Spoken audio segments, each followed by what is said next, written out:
Mr. Chairman, just a very brief set of announcements. Actually, we only have one. We have item 23, Foxen Canyon preliminary plat has been withdrawn from consideration. And other than that, I really don't have anything to brighten your evening with. Thank you. Consideration of minutes of November 12, 15. Any corrections, changes? Anyone? Motion?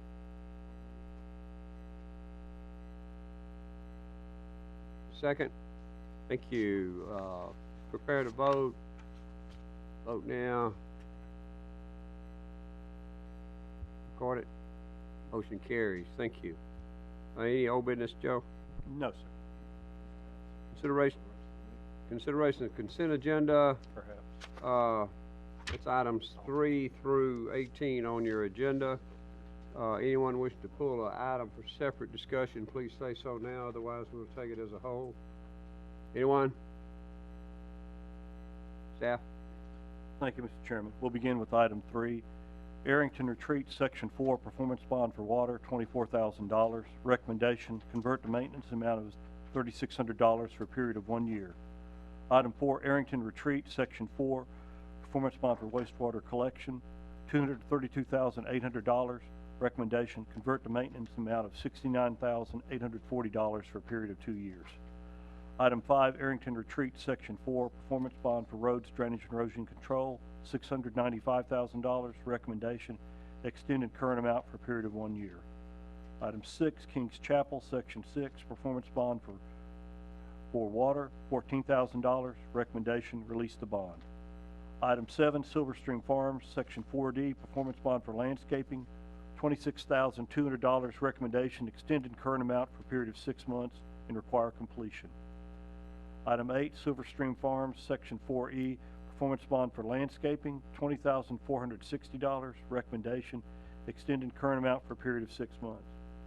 Item 9, Silverstream Farms, Section 4E, performance bond for water, $67,500. Recommendation, convert to maintenance in the amount of $10,125 for a period of 1 year. Item 10, Silverstream Farms, Section 4E, performance bond for sewer, $150,000. Recommendation, convert to maintenance in the amount of $25,000 for a period of 1 year. Item 11, Silverstream Farms, Section 4E, performance bond for roads, drainage, and erosion control, $350,000. Recommendation, reduce the amount to $105,000 for a period of 1 year. Item 12, The Grove, Section 8, performance bond for water, Section 6, I beg your pardon. Performance bond for water, $46,500. Recommendation, review at the February 2016 meeting. Item 13, The Grove, Section 6, performance bond for landscaping, $98,800. Recommendation, convert to maintenance in the amount of $29,640 for a period of 6 months. Item 14, The Grove, Section 6, performance bond for wastewater collection, $393,200. Recommendation, extended current amount for a period of 1 year. Item 15, The Grove, Section 6, performance bond for roads, drainage, and erosion control, $600,000. Recommendation, extended current amount for a period of 1 year. Item 16, The Grove, Section 7, performance bond for water, $280,000. Recommendation, convert to maintenance the amount of $28,000 until November 2, 2016. Item 17, Vulcan Materials, performance bond for landscaping / revegetation, $60,350. Recommendation, extended current amount for a period of 1 year. And item 18, Watkins Creek, Section 5, maintenance bond for roads, drainage, and erosion control, $157,000. Recommendation, extended current amount for a period of 1 year. Thank you, sir. Any questions on consent? Comments? Motion made and seconded. Prepare to vote. Vote now. Record it. Motion carries. Thank you. That concludes the consent agenda. Next is a public hearing. The amendment to Article 11 of the Williamson County Zoning Ordinance regarding rural retreat extensive uses. Those of you in the audience, our procedures are as follows. Staff will read the agenda item. At the conclusion, you'll be invited to come to the podium and give us your comment. If at that time you would give us your name and address, we would appreciate it. Thank you. Staff? Thank you, Mr. Chairman. At the July 9, 2015 meeting, this body held a public hearing regarding a proposed text amendment to the zoning ordinance related to rural retreat extensive uses. Following the public hearing, this body voted to recommend approval of that text amendment to the County Commission. The County Commission held a public hearing regarding the proposed text amendment on September 14, 2015. At the County Commission public hearing, several citizens expressed concerns regarding the proposed amendment. Most of the concerns expressed at the County Commission meeting were new issues that were not previously raised during the Planning Commission's public hearing in July. Following the September public hearing, the County Commission voted to send the amendment back to the Planning Commission to specifically address the citizen comments that were received. Because of the relative complexity of the issues, and in an effort to resolve the citizen concerns in the most productive way possible, staff conducted a joint County Commission Planning Commission work session regarding this topic in early November. During the workshop, a number of issues were discussed and decisions were made regarding how to best address those issues. The following is a summary of those issues and decisions which have been incorporated into the revised text amendment that is before you this evening. The first issue dealt with the number of guest accommodations in the MGA 1 and Leapers Fork districts, Leapers Fork Village districts. The initial text amendment allowed a maximum of 50 guest accommodations in the Municipal Growth Area 1 and Leapers Fork Village districts. Comments received during the public hearings expressed a desire to increase this number. As a result of information presented related to promoting tourism in those specific areas, and given the higher likelihood that adequate infrastructure will be available, as well as the desire for tourism-related uses expressed in the Leapers Fork Village Special Area Plan, a decision was made at the joint meeting to increase this number to 80 guest accommodations. The second issue is the number of guest accommodations in other districts.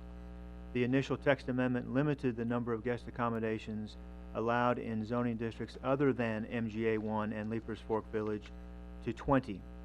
At the joint meeting, a decision was made to utilize the same formula that is used to determine the number of guest accommodations in the MGA 1 and Leapers Fork Village districts, but to limit the total number of guest accommodations to 50 in these other districts to reflect the more limited nature of the infrastructure in these areas, and also the desire to maintain a more rural and residential character in outlying areas.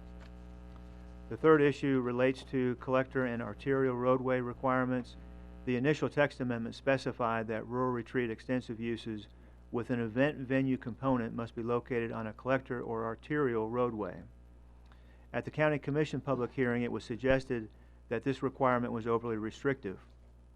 In an effort to respond to this concern while ensuring that traffic issues would still be addressed, a decision was made to eliminate the collector and arterial roadway requirement. Under the revised amendment, a traffic impact analysis is required for all rural retreat extensive uses with an event center component, and all other rural retreat uses must comply with the traffic-related provisions of Article 19, Roadway Capacity Adjustment. Fourth issue is regarding event venues and a requirement that they had to be located within enclosed buildings. The initial text amendment specified that all activities associated with event venues must be located within fully enclosed buildings in order to mitigate noise impacts on surrounding properties that are often associated with outdoor events.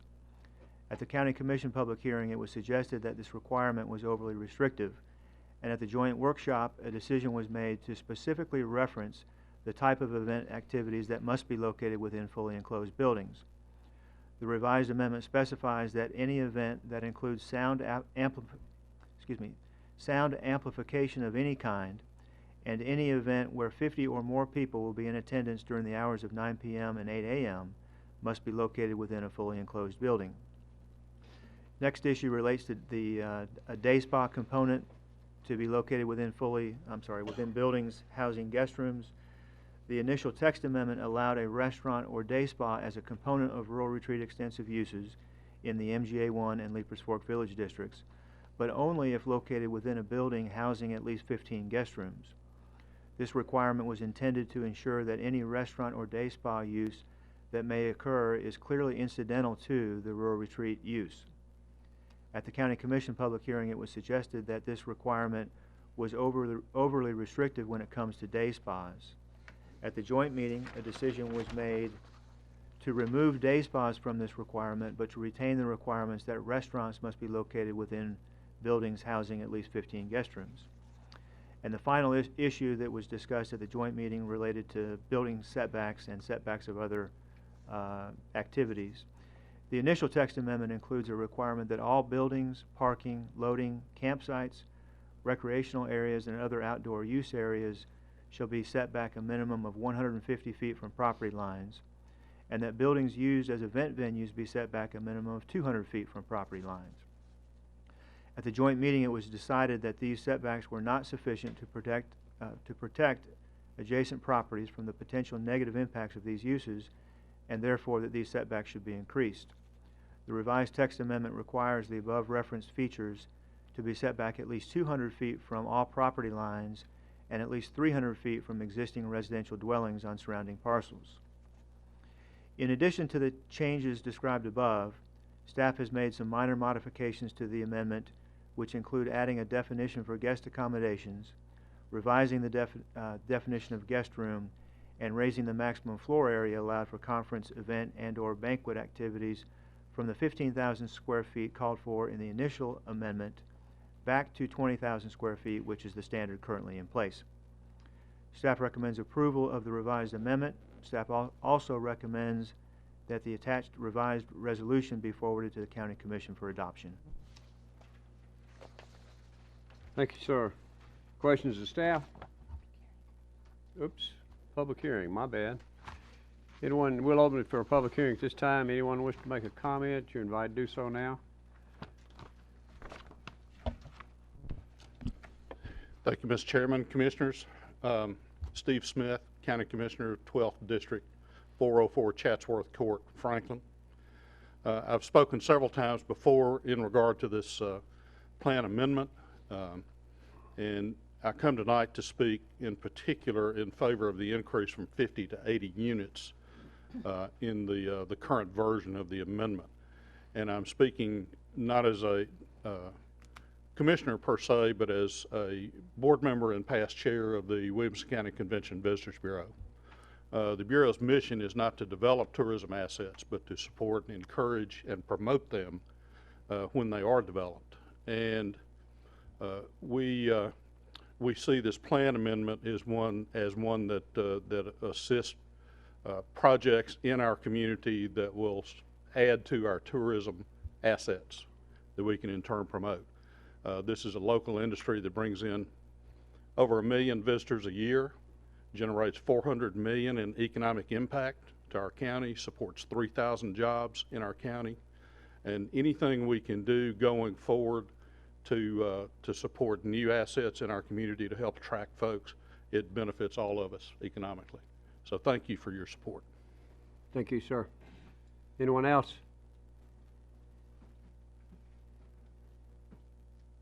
Anyone wish to make a comment? Last call. We'll close the public hearing at this time. Thank you. Comments or questions? Thoughts? Pete?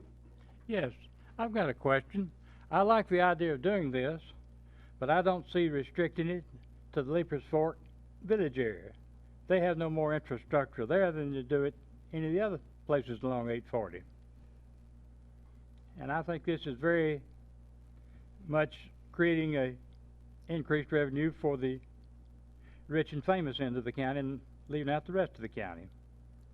I'm in favor of doing this sort of structures throughout the 840 corridor, but I don't like the idea of restricting it to one certain group of people. It's not just Leapers Fork, it's the MG, what, 1, Mike? Yes, sir, MGA 1. MGA 1 also, Pete, so I don't know whether they're the rich and the wealthy or not. I'm not sure, but I don't think that was the intent anyway. Thank you, sir. Anything else? Don? Yeah, I've got a couple of questions if I could, sir. On the the roads where we're going to allow this on rural roads, I'd like to know what the extent of the traffic impact will be. I'd mentioned this before. My concern is they can put turning lanes at the venue, but how about when you get on a rural road that's 10 miles from the nearest collector road? What do we do about protecting that type of situation? How does this extend it? That's a very good question. If the rural retreat in question involves an event center component, then they have to do a specific type of traffic study, and we have some guidelines that identify how far out you look. I can't quote those to you, but for that particular kind of study that's specified in the ordinance or in the amendment, they do have to look beyond just the site entrance. They have to look, a fair distance from the property so that off-site issues can be identified in that study. Okay, thank you. The other question I have on it is the type of events where we have it 200 feet from the property line. I believe this was brought up in the last meeting we had too. You get something sitting on top of a hill, that 200 foot is not much. How do we protect the lighting and the music for the people that live next to that? Mm-hmm. In terms of lighting, the zoning ordinance has some requirements on lighting that essentially require very little, if any, light to spill over on adjoining properties. And if they are proposing any exterior lighting, they'd have to demonstrate that they met that requirement. In terms of noise, that's really kind of why we specified that if there's sound amplification of any kind, then it has to be fully indoors so that noise issues can be addressed. And how do we control whether there's 50 people to an event, or how are we going to be able to control that? Well, it's always tough when you have a standard that is like that. It's always difficult to completely police, but you got to draw the line somewhere. We felt like, and so we felt like 50 was an appropriate number, and we will require on the front end for them to tell us how many people they would be having, and then also through the approval process to make sure that everybody's aware that that needs to take place. Okay, and the last question I have is on the restaurants and the spas. Is that going to be open to the general public? They could be, yes, sir. They could be, and so that's why with both restaurants and day spas, we've placed some limitations on the size of those facilities, so that even though they may be open to the general public, they're not going to function as a. We're trying to avoid a standalone, outback restaurant or something like that. So we feel like with the size limitations and some of the other standards, it will help to make sure that those restaurants and day spas that do occur are clearly incidental to the rural retreat use and not the primary use. My personal opinion, I'd be much more content with something like this if the restaurant and the spa were for the people at the rural retreat rather than the general public, because this is just, to me, opening up a commercial venture out in the rural way. It's a way of going around and putting two commercial types of businesses out there. Thank you. Holly? My question's been answered. Mike, how do our sound ordinances apply to this? There's a requirement in the general standards about a certain decibel level at the property line. Does it apply? It does apply, yes. Okay. So that's one thing, and then the other is that if there is going to be an event venue that has either sound amplification as part of the events or a certain size event, then that would have to be fully indoors to also address that issue. Okay. But in any event, whether the activities are indoors or outdoors, the sound requirements will apply. The other question I had, what was the lot? Is there some basis for the 200 feet and the 300 feet? Yes, at the joint meeting, there were comments by Planning Commission and County Commission members that the existing setbacks were not large enough, and so we went and revisited that. We also looked at the minimum lot size of 20 acres and tried to make some decisions in terms of what the setbacks would do in terms of being able to provide a buildable area within a 20-acre site, let's say. And so that combined with our thought that not only should we have a setback from the property line, but if there's a residence on an adjoining parcel, then that setback should be increased as a distance from that residential structure to the rural retreat use. Did you,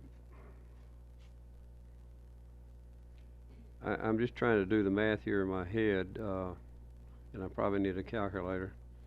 20 acres and 300 feet on both sides. You're still leaving about 500 or 600 feet. If it's a square lot, I just taking the square root of the 20 times 43, 560 and see what it comes out. I'm not sure that 300 feet from the property line, period, and do away with the 200 feet might not be a better solution. You know, we're putting a commercial enterprise in a very rural setting. If that leaves them, you know, I'm also looking at 20 acres and trying to figure out if it leaves adequate space for them to work. That seems to make more sense to me. I think the 200 feet's going to prevail most of the time anyway. I think it would too. We did that same exercise where we took a 20-acre square, and then if we applied 300 feet, it wouldn't leave much. And if What's there's much? I don't recall. I'd have to do it. Okay. I'd have to redo it. But we also felt like if there's topography on the site, or if there are hills or something in the middle of the site that would also prevent you, that it could in some cases make it not feasible. What's the square root of 900,000 on your calculator there, please? 933 feet. So that would leave, if you went with 300 and you had residences on both sides, that would only leave 300. Yeah, and most properties are not perfectly square. Well, so, more of them are more rectangle anyways. Yeah. Okay. I didn't want to confine it till they couldn't operate, but I want to get it as far as we can from a rural residence. That's my point. Anybody else have any comments or thoughts? Holly? Can we say, like, it's, we were just talking about the 200, 300 feet. It's from the property line, so it's not, we're not saying from the retreat center or from the buildings to the house on the adjoining property. We're saying property line to property line. No. There's two different things there. One is from the dwelling, adjacent dwelling to the features, and the other's from the property line to the features. Okay, okay, Okay? okay. Don? You're lit up here, Bo. Did you punch your button? Yeah, that's the answer to my question. Oh, okay. Any other comments, thoughts? I got one. Yes, sir. Talking about the roadway and does the study that is conducted, I mean, these are not going to generate a tremendous amount of traffic.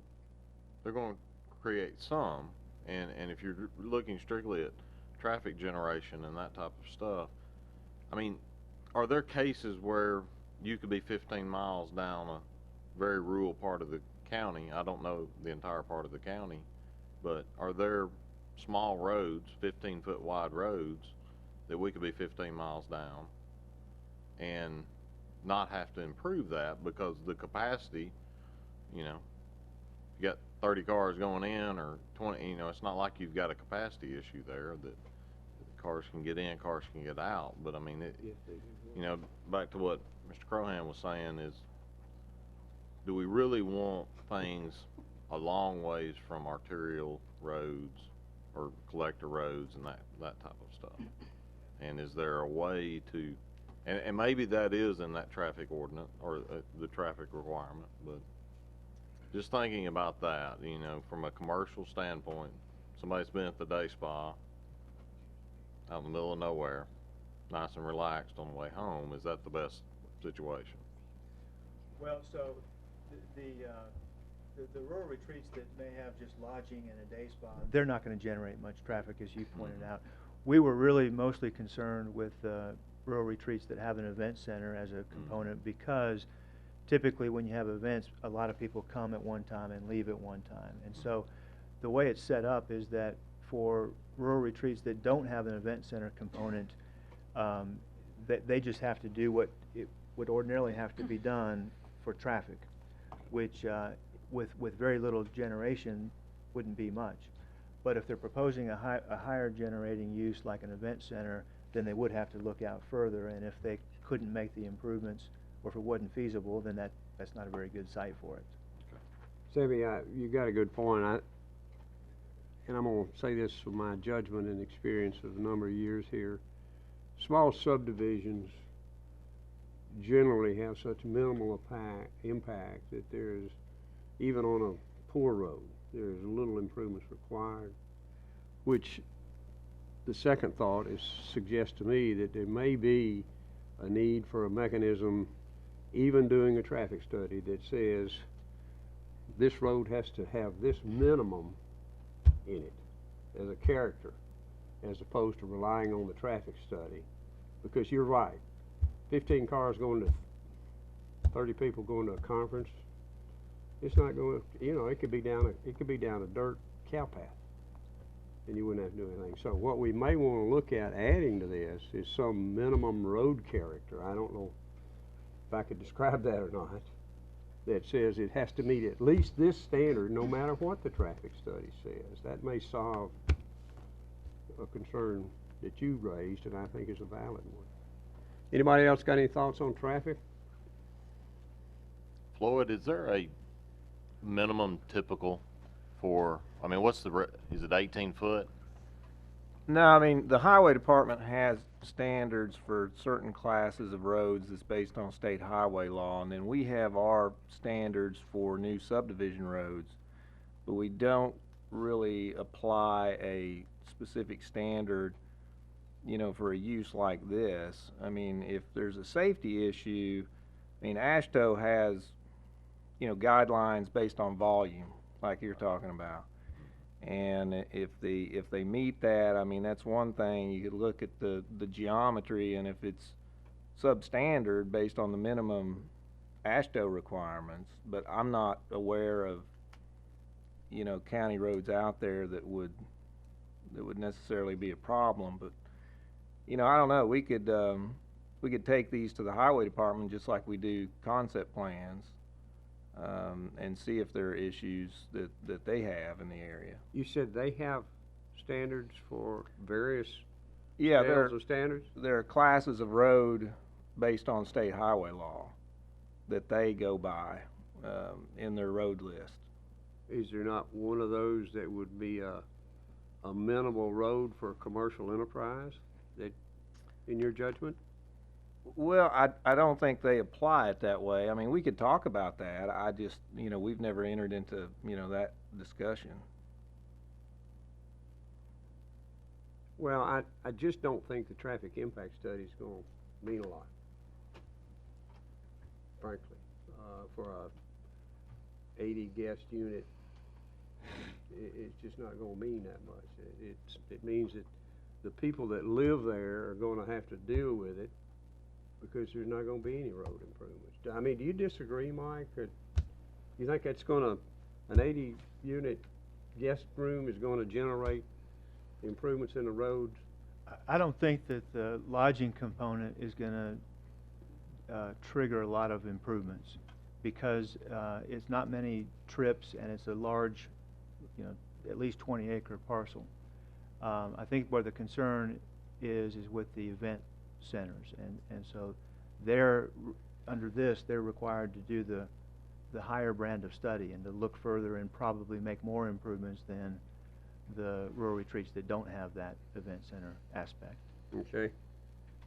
Sammy, do you have a question, comment? Does the MGA area kind of handle this? I mean, is that, because that is the municipal growth area, I mean, that is the closer areas to basically, I'm assuming, the Franklin city limits and that type of stuff. So, I mean, we're not gonna be touching the extreme rural parts of the county with the, maybe that's too much of a blanket statement there, but, Well, and you can still have an event center in those other zoning districts. right, but they're small, yeah. And so that's why we felt like that there needed to be that higher brand of traffic study. And they do look further out, and one of the requirements is that they evaluate the roads in the study area to make sure they do meet a certain cross-section. And so I think there will be times where someone may want to do an event center on a road that can't handle it, and the traffic study will bear that out, and they probably just won't do the development because the improvements are beyond what they would How want do to you do. come by the numbers for an event? I'm sorry? The number of people attending event, how do you get that number? As far as for traffic generation purposes, Well, for whatever purposes you're gonna use the traffic for what we're talking about now, how do you get the number? Do they give you a number and say we've sold 600 tickets, or well, remember, these aren't, I've sent out 400 wedding invitations, or what is it? well, when they come in for a site plan for the rural retreat use, they're gonna show us what they're gonna do, and any event of any significance, would have to be indoors, and that building would have a fire-rated capacity, which is the maximum number of people that Is can that the fit number in there, you use and for that's the traffic? number that we would use Okay, for that kind of purpose. that was my question, thank you. Mr. Cohan? Yeah, that's what I was trying to find out, is when someone comes in and they say they're building a complex that can handle an event up to 500 people, that's what we use for their road improvements. Well, when they find out road impacts are involved, and they're gonna have to build a new road, it might just be 12 people. Well, this is true, but Yeah, I mean, so- if they do come in and tell us that it's gonna be 500 people, they Yeah, can have. It'd be like the we- Under Armour facility out there, but, only 12 people gonna be in it. Yeah, it's million not square working. feet. Thank you. I'm being facetious, guys. It's already late, past my bedtime. Any other comments?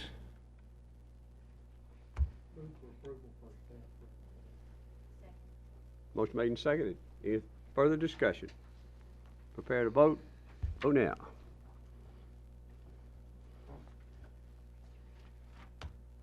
Record it. Motion carries. Thank you. Agenda item, I've lost my.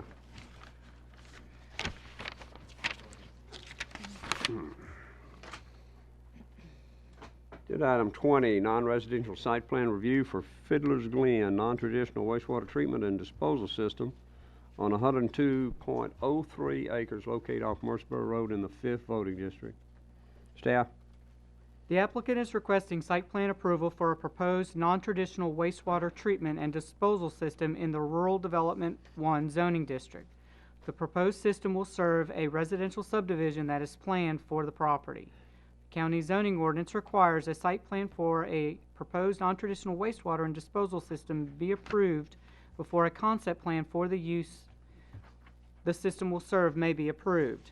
The subject property totals approximately 183 acres in size and is located on the south side of Murfreesboro Road, opposite the King's Chapel development. The property is relatively flat, although portions of the site are covered by natural resources, including wetlands, streams, and woodlands. Approximately 30% of the site is covered in tree canopy. The proposed system will utilize recirculating sand filter technology to treat wastewater generated by the proposed subdivision. The treatment system will be located near the boundary of the site, 300 feet from the adjoining property, which meets the minimum setback requirement. A cell tower fall radius adjoins the treatment system, but the treatment system has been located completely outside of this fall radius. A certificate of convenience and necessity has been approved by the Tennessee Regulatory Authority. A design development report and detailed soils investigation report were prepared by the applicant and submitted to the county. The county's wastewater consultant has reviewed these reports and is recommending approval of the proposed site plan. A conceptual layout for the proposed subdivision, which depicts 164 lots, has been included as sheet 9 of the site plan packet. The conceptual layout is provided for illustrative purposes only and has not been reviewed for compliance with applicable regulations. It is staff's opinion that the combination of distance, topography, existing vegetation, and proposed vegetation will serve to adequately screen the treatment system from adjacent properties. Site plan is in order and staff recommends approval. Prior to final plat submittal for the first section of the proposed subdivision, a zoning certificate must be obtained for the completed treatment and disposal system.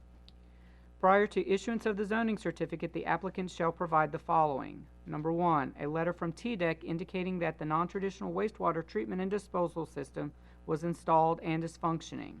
Number 2, as-built drawings showing the location of all system components and a sealed certification letter from the design engineer indicating that the non-traditional wastewater treatment and disposal system was constructed in accordance with the approved construction plans and specifications. Number 3, a letter from the owner utility provider indicating that it has accepted the non-traditional wastewater treatment and disposal system and is currently operating the same. Number 4, the posting of a performance bond in the amount of $210,000 for the non-traditional wastewater treatment and disposal system as specified by the county's wastewater consultant. And number 5, posting of a performance bond in the amount of $15,070 for landscaping improvements. Thank you, sir. Questions of staff? Go ahead. We've got 3 of these sewer treatment plants on the agenda tonight. If we vote in favor of them, are we giving preliminary approval to the subdivision? How's this legally stand? Staff? Yeah, what? Yeah, we are? Approval to the I can't hear you. subdivision. We will not be granting approval to the subdivision until the concept plan comes in. So all we're doing tonight is just the non-traditional wastewater system. But if they get approval for wastewater system and don't get a approval for subdivision plat, that seems like that would put us in sort of a hairy position on legal. I think that puts him in a pickle, Pete, not us. Okay. I mean, that's my judgment. If we're doing our job according to our regs, and their plat doesn't meet them and we turn it down, I'm not uncomfortable with that at all. All right. Want to hear you say that. Thank you. Mr. Crohan? This is a question that has come up. We had talked at one time about when we had subdivisions like this of getting with the developers about having a system that would handle the area rather than these little individual systems all over. Where are we on that? That, through the water authority, exists. The problem is, we've never had one with sufficient connectivity that we could make that concept work. Does that make, you understand what I'm saying? They just... Well, I'm just thinking we've got Kings Chapel, which is a big they're subdivision well there right next to diversely it. distributed throughout the county to the extent that you pulling them together is just not feasible. Has not been.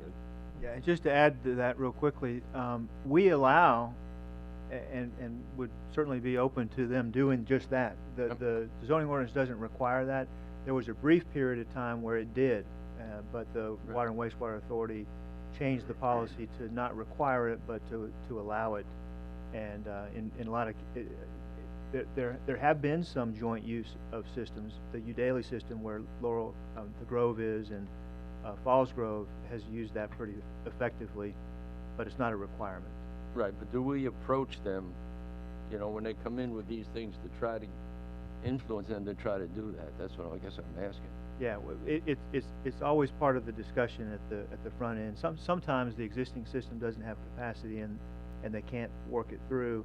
Other times they just choose not to, but we do raise it when there's a possibility. Okay. Thank you. Susan? Yes, ma'am. My concern may be a little premature too because we won't actually be approving the subdivision by approving the wastewater treatment, but it's located right across from King's Chapel, and I'm remembering that there was a discussion about the traffic issues there, and there was a possibility of some improvements on Highway 96 that didn't come through from the state, and I'm just wondering if this is, gonna be a problem with the traffic, adding that much more traffic in that particular spot. When the concept plan comes through, there will be a traffic study done at that time that will determine all of the improvements that may be required for this development. So when that concept plan comes through, we'll ask the developer and their engineer to provide that to us. Okay. Anyone else? Any other thoughts?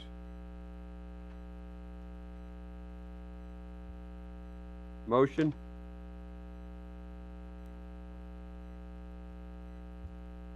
Motion made and seconded. Any further discussion? Prepare to vote. Vote now. Record it. There we go. Motion carries. Thank you. Agenda item 21, non-residential site plan review for Harvest Orchard, non-traditional wastewater treatment disposal system on 131.91 acres located off Tullis Road in the 5th voting district. Staff? The applicant is requesting approval for a proposed non-traditional wastewater treatment and disposal system in the Rural Development Zoning District. The proposed system will serve a residential subdivision that is planned for the property. County zoning ordinance requires a site plan for a proposed non-traditional wastewater treatment and disposal system to be approved before a concept plan for the use the system will serve may be approved. The subject property totals approximately 132 acres in size and is located on Tullis Road. The site adjoins Bellchase Farm subdivision to the north and the recently approved Croverclough Preserve subdivision to the east. Portions of the site are covered by natural resources, including hilltops, areas of steep slopes, streams, and woodlands. Approximately 20% of the site is covered in tree canopy. Both Nolensville College Grove and Millcrofton utility districts will provide water to the proposed subdivision. The proposed system will utilize recirculating sand filter technology to treat wastewater generated by the proposed subdivision. The treatment system will be located near the northwest corner of the site, situated approximately 475 feet from the nearest adjoining property. A design development report and detailed soils investigation report were prepared by the applicant and submitted to the county. County's wastewater consultant has reviewed these reports and is recommending approval of the proposed site plan.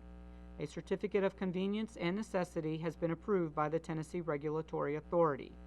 A conceptual layout for the proposed subdivision, which depicts 80 lots, has been included as sheet 9 of the site plan packet. The conceptual layout is provided for illustrative purposes only and has not been reviewed for compliance with applicable regulations. It is staff's opinion that the combination of distance, topography, and existing and proposed vegetation will serve to adequately screen the treatment system from adjacent properties. The site plan is in order and staff recommends approval. Prior to final plat submittal for the first section of the proposed subdivision, a zoning certificate must be obtained for the completed treatment and disposal system. Prior to issuance of the zoning certificate, the applicant shall provide the following. Number 1, a letter from TDEC indicating that the non-traditional wastewater treatment and disposal system was installed and is functioning. Number 2, as-built drawings showing the location of all system components and a sealed certification letter from the design engineer indicating that the non-traditional wastewater treatment and disposal system was constructed in accordance with the approved construction plans and specifications. Number 3, a letter from the owner utility provider indicating that it has accepted the non-traditional wastewater treatment and disposal system and is currently operating the same. Number 4, posting of a performance bond in the amount of $123,000 for the non-traditional wastewater treatment and disposal system as specified by the county's wastewater consultant. And number 5, the posting of a performance bond in the amount of $40,920 for landscaping improvements. Thank you, sir. Questions of staff?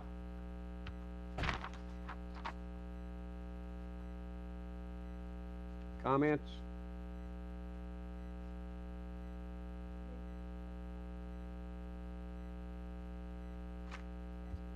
Motion made and seconded. Any further discussion? Prepare to vote. Vote now. Record it. Motion carries. Thank you. Agenda item 22, the third for the evening, non-traditional site plan review for the enclave at Dove Lake, non-traditional wastewater treatment and disposal system on 214.60 acres located off Nolensville Road in the 4th voting district. Staff? The applicant is requesting site plan approval for a proposed non-traditional wastewater treatment and disposal system in the Rural Development 1 zoning district. The proposed system will serve a residential subdivision that is planned for the property. The county zoning ordinance requires that a site plan for a proposed non-traditional wastewater treatment and disposal system be approved before a concept plan for the use the system will serve may be approved. The subject property totals approximately 214 acres in size and is located on the east side of Nolensville Road, approximately 1 mile north of its intersection with Osborne Road. Big Oak Lane bisects the property and will provide direct access to the proposed wastewater system. A large portion of the site is covered by natural resources, including areas of steep slopes, woodlands, several streams which require waterway natural area buffers, and a small area of floodplain located in the southeastern corner of the property. The proposed system will utilize recirculating sand filter technology to treat wastewater generated by the proposed subdivision. The treatment system will be located in the southeastern portion of the site, approximately 330 feet from the nearest adjoining property. A certificate of convenience and necessity has been approved by the Tennessee Regulatory Authority. A design development report and detailed soils investigation report were prepared by the applicant and submitted to the county.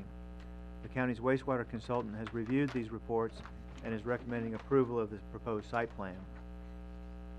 A conceptual layout for the proposed subdivision, which depicts 158 lots, has been included as sheet 10 of the site plan packet. This conceptual layout is provided for illustrative purposes only and has not been reviewed for compliance with applicable regulations. It is staff's opinion that the combination of distance, topography, existing vegetation, and proposed vegetation will serve to adequately screen the treatment system from adjacent properties. This site plan is in order and staff recommends approval. Prior to final plat submittal for the first section of the proposed subdivision, a zoning certificate must be obtained for the completed treatment and disposal system. Prior to issuance of the zoning certificate, the applicant shall provide the following. 1, a letter from TDEC indicating that the non-traditional wastewater treatment and disposal system was installed and is functioning. 2, as-built drawings showing the location of all system components and a sealed certification letter from the design engineer indicating that the non-traditional wastewater treatment and disposal system was constructed in accordance with the approved construction plans and specifications. 3, a letter from the owner/utility provider indicating that it has accepted the non-traditional wastewater treatment and disposal system and is currently operating same. 4, the posting of a performance bond in the amount of $271,500 for the non-traditional wastewater treatment and disposal system as specified by the county's wastewater consultant. And 5, the posting of a performance bond in the amount of $34,155 for landscaping improvements. Thank you, sir. Questions of staff? Comments? Thoughts? Motion?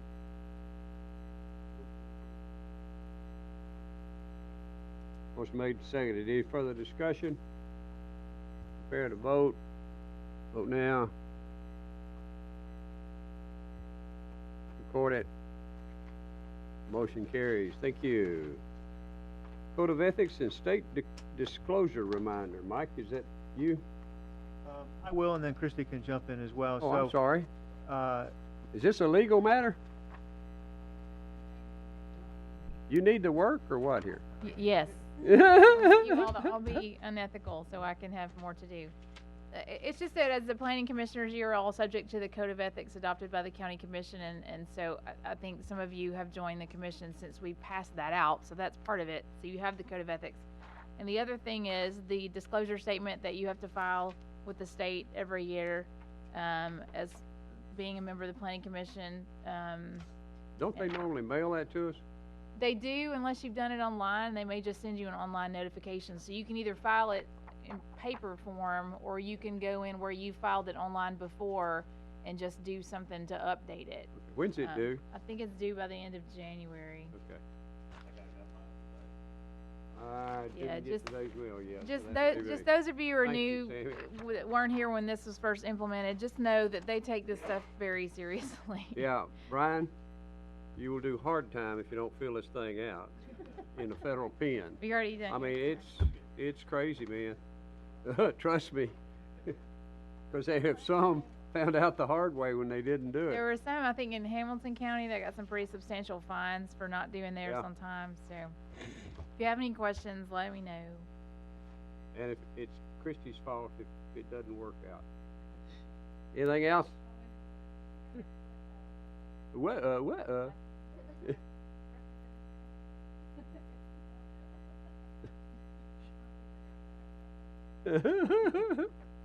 Anything else? Motion to adjourn? We're out of here.